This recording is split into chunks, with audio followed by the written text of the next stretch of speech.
नमस्कार दोस्तों, मैं हूं संपत और मेरे चैनल संपत सर पे आपका स्वागत है। आज हम देखते हैं कि आरएमयू क्या होता है। एक आरएमयू का पूरा नाम रिंगमैन यूनिट है। तो ये आरएमयू कहाँ पर यूज होता है, इसकी क्या रिक्वायरमेंट है और कैसे वर्क करता है। तो आरएमयू एक रिंगमैन यूनिट है। एक रिंग बनाते हैं आरएमयू के थ्रू। तो मान लो कि हमारा एक साइट है 5 किलोमीटर एरिया या 10 किलोमीटर एरिया के अंदर भी फैली हुई हो सकती है। तो मान लो एक साइट हमारी 5 किलोमीटर एरिया में फैली हुई है और इस साइट पे हमने 5 सब स्टेशन बनाए हुए हैं, जैसा कि हम देख सकते हैं इस वाले में।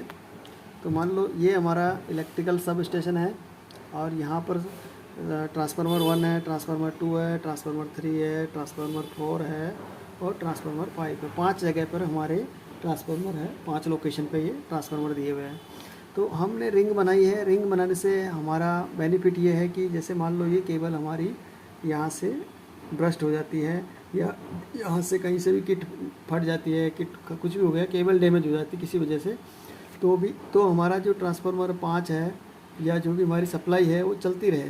तो हम क्या करेंगे, इस केबल को यहाँ से और यहाँ से बंद करेंगे और इसको बंद करने के बाद इस केबल को अर्थ करके आरएमयू से अर्थ कर देंगे और ये केबल पे काम शुरू कर देंगे।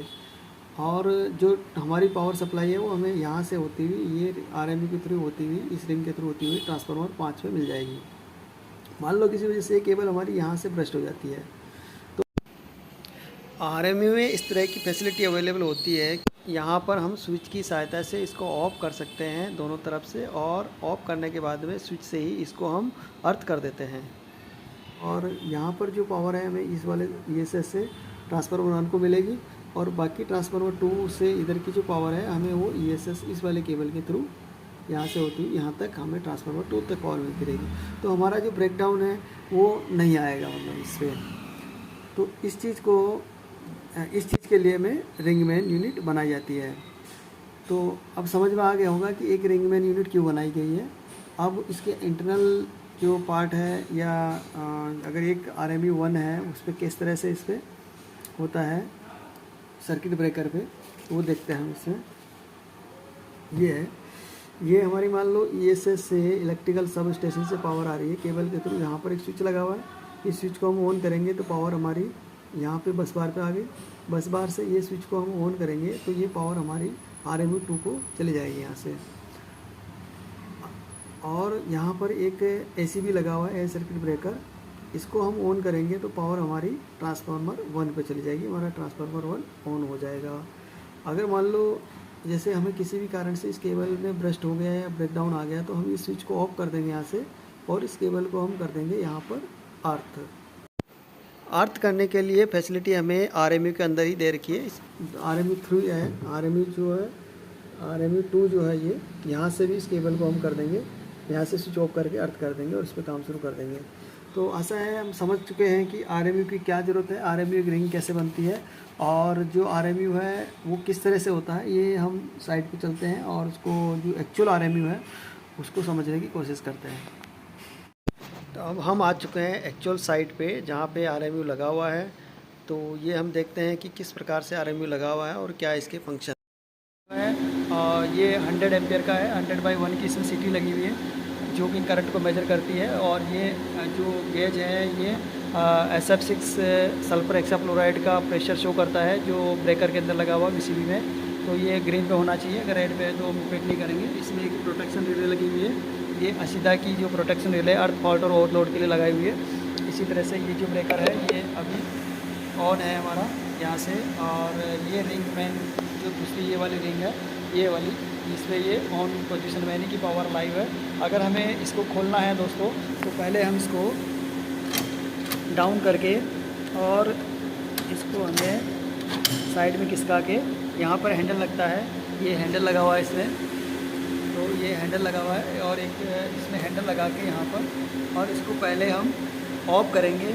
ऑफ करने के बाद में इसको सर्किट ब्रेकर को अर्थ करेंगे और अर्थ करने के बाद में ये वाला बॉक्स जो है यहाँ से ऊपर उठा के हम इसको खोल सकते हैं, नहीं तो ये खुलेगा नहीं, ये इंटरलॉक होता है। इसी तरह से ये वाला ब्रेकर है, ये अभी ऑफ है। ऑफ करने के बाद में हम इसको अर्थ करेंगे, अर्थ करने के बाद ये वाला बॉक्स हम खोल सकते हैं। इसी तरह से ये वाला जो पीछे वाला ब्रेकर है इसको भी पहले हम अर्थ करेंगे यानी पहले ऑफ करेंगे, ऑफ करने के बाद में इसको भी अर्थ करेंगे, और अर्थ करने के बाद में वो पीछे वाला जो ढक्कन है उसको हम खोल सकते हैं। ये रिले लगी हुई है जो कि असीदा की प्रोटेक्शन रिले है। असीदा ADR 241S रिले है। ये प्रोटेक्शन रिले हैं। ये कैसे काम करती है और क्या होती है देखते हैं। इसमें एक बैटरी होती है यहाँ पर, तो इस बैटरी से ये पावर लेती है और ऑपरेट होती है। ये बैटरी कभी अगर ये डिस्प्ले वगैरह नहीं आ रही तो बैटरी रिप्लेस करनी पड़ सकती है इसमें। इसके अलावा ये एक टेस्ट मेन्यू है, अगर इसको प्रेस करेंगे तो अभी ये लाइव है तो बंद हो जाएगा, इसलिए अभी हम प्रेस नहीं करेंगे इस पर। हार्डवेयर रीसेट है, और इसके अंदर 4 मेन्यू है जिसकी सहायता से हम इसकी रिले की सेटिंग कर सकते हैं। ये नीचे वाला बैट ऑन, बैटरी ऑन करने के लिए है, और ये लाइट ऑन करने के लिए है, और एंटर यानी ओके का बटन भी यही है। इसमें हम देखते हैं कि मेजरमेंट पहला मेन्यू है, मेजरमेंट। इसके अलावा मेजरमेंट, अब दूसरा मेन्यू है इसमें जनरल सेटिंग।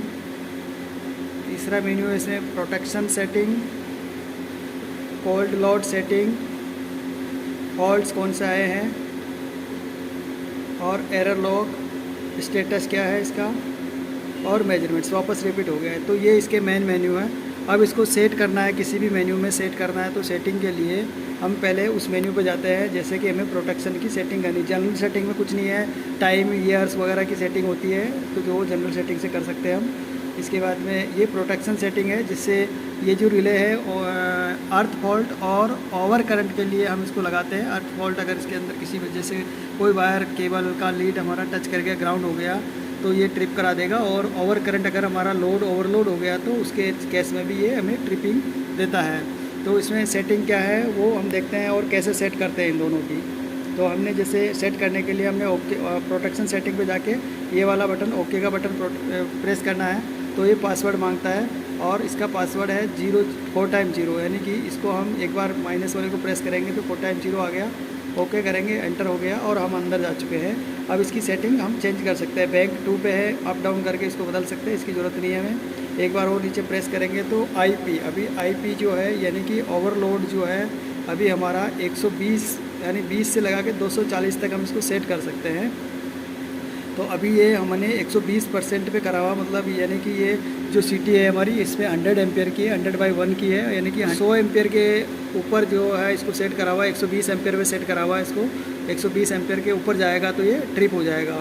तो हम इसको कम भी कर सकते हैं, जैसे कम करने के लिए मैं इसको कम कर रहा हूँ, 100 पे ही कर देता हूँ मैं इसको, यानी पूरा 100 का CT है और 100 पे ही ये ट्रिप हो जाएगा। या अभी जैसे मैंने इसको कर दिया 100 पे करने के बाद मैं वापस ओके बटन पे चला गया हूँ। ये अर्थ फॉल्ट के लिए है। ये अर्थ फॉल्ट में हमने 10 से 100% है, तो ये 70% पे अभी। इसका अर्थ फॉल्ट अगर हमें कम ज़्यादा करना है तो हम इसका कम कर सकते हैं, जैसे हमने 65 कर दिया है, और ओके करते हैं। रेंज है, और ये सेव का ऑप्शन आता है, जैसे इसको हम एक बार और प्रेस करेंगे तो ये सेव हो चुका है। प्रोटेक्शन सेटिंग हमारा सेव हो चुका है। मेजरमेंट्स, अगर मेजरमेंट्स में जाके हमें देखना है कि क्या है तो इसके थ्रू हम अंदर जाके देखते हैं। 55 एम्पियर और 56 एम्पियर का लोड इसके अंदर चल रहा है। तो ये इस तरह से हम इसकी सेटिंग कर सकते हैं। ये असीदा की जो रिले है ये ओवरलोड और अर्थ फॉल्ट के लिए ही काम में आती है। अगर कई बार क्या होता है कि हमारी सेटिंग कम है तो उस वजह से बार बार ट्रिप होने लगती है, तो हमें इसकी सेटिंग बढ़ानी पड़ सकती है। तो और सेटिंग अगर ज़्यादा सेटिंग है तो भी नुकसानदायक है, तो हमें इसको प्रॉपर सेटिंग करनी चाहिए।